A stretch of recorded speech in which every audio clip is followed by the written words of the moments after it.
Hi everyone. I wanted to send out a kind of overview of what's coming up in week 3.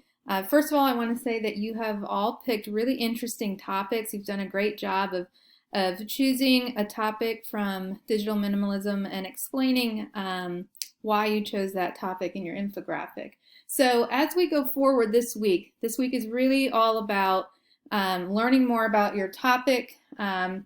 You're going to be doing research logs 2, 3, 4, and 5 this week. So it's pretty intensive research this week. For each of those research logs, you are finding 2 sources. For each of the research logs, make sure that you're looking very closely at the guidelines because I tell you where you should be looking for those sources for each source.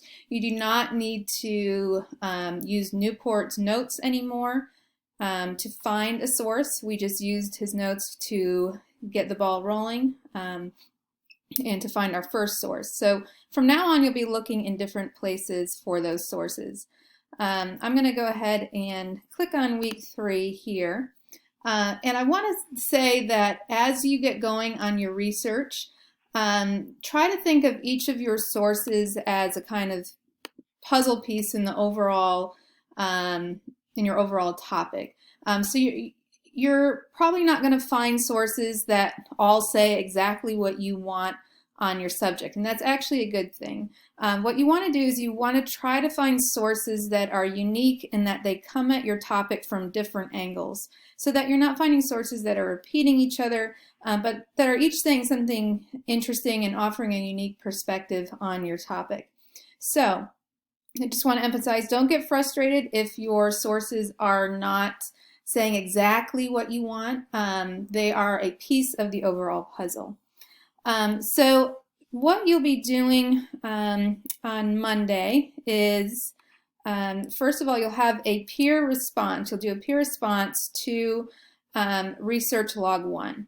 So in order to do that, you will need to go to your group's folder in your Google Drive.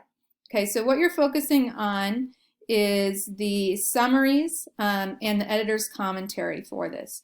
And so I have, let's see, group 6 pulled up. So what you would do is you would go to the people beside yourself in your folder and read over their research log 1s, and you're going to use the Google Comments feature to make comments. So your comments will be on their Google Doc.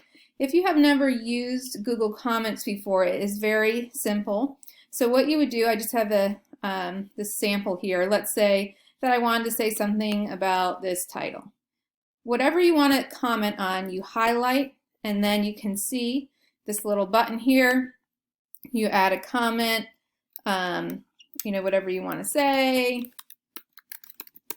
Hopefully yours is a little more involved than this, but I'm just using this as an example. Once you have what you want to say, you hit comment, and they can see your comments.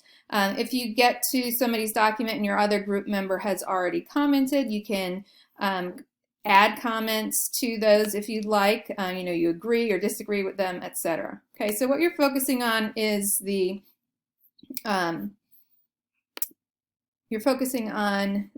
summaries and the editor's commentary. Okay, so let me get back to our week 3.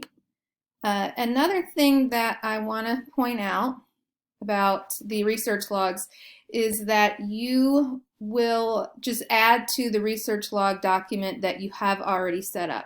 So you should not create separate Google Docs for each of your research logs. So if I was in this group, just using, you can see this is Ben's as an example, what he's going to do is just add research log 2 below what he has for research log 1. And then you'll want to update your table of contents. So if you click on your table of contents at the top of your document, there is a little refresh button. Once you have added what you need to for research log 2, then you can refresh that, and everything that you've added will appear. So for research log 2, My internet's a little slow tonight, so it's taking a little while to pull up here. Okay, so for Research Log 2, as I said, you're adding this to the existing Research Log Google Doc that you already have. This just keeps everything much neater and easier to find. And I have instructions for exactly how you should add the new information.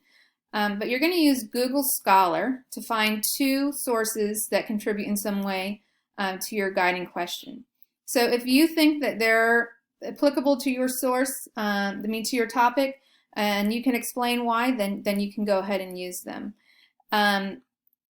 Oftentimes with Google Scholar, you may hit a paywall. Don't pay. You can go to Atkins Library Database and try to find the article that way.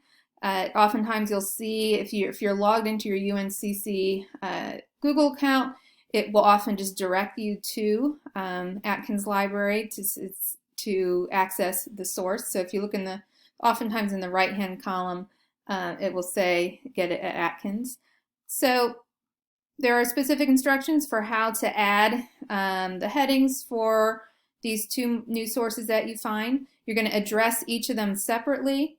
And you do not have to add these colors, the color coding to your document. I just added that because to kind of accentuate in the instructions what the different headings were for each of those sections. So you don't have to add those colors, and I would suggest not adding them. Just for your final document, you don't need them.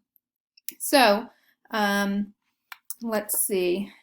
You are also going to be doing, go back to our overview here. You're going to be doing something called the CRAP test to kind of look at the relevance and reliability of the sources that you're finding. And when you get to the online parlor on Wednesday, you'll be halfway through your research already. And so you're going to kind of reflect on what's going on with your research at that point. Okay, so please keep in mind with the research logs, pay attention to where you're looking for sources each week. And if you have any questions, please let me know in the Ask the Professor discussion post. Okay, so looking forward to see what you all come up with again this week, and don't feel hesitant to reach out for any help. And I'll talk to you later.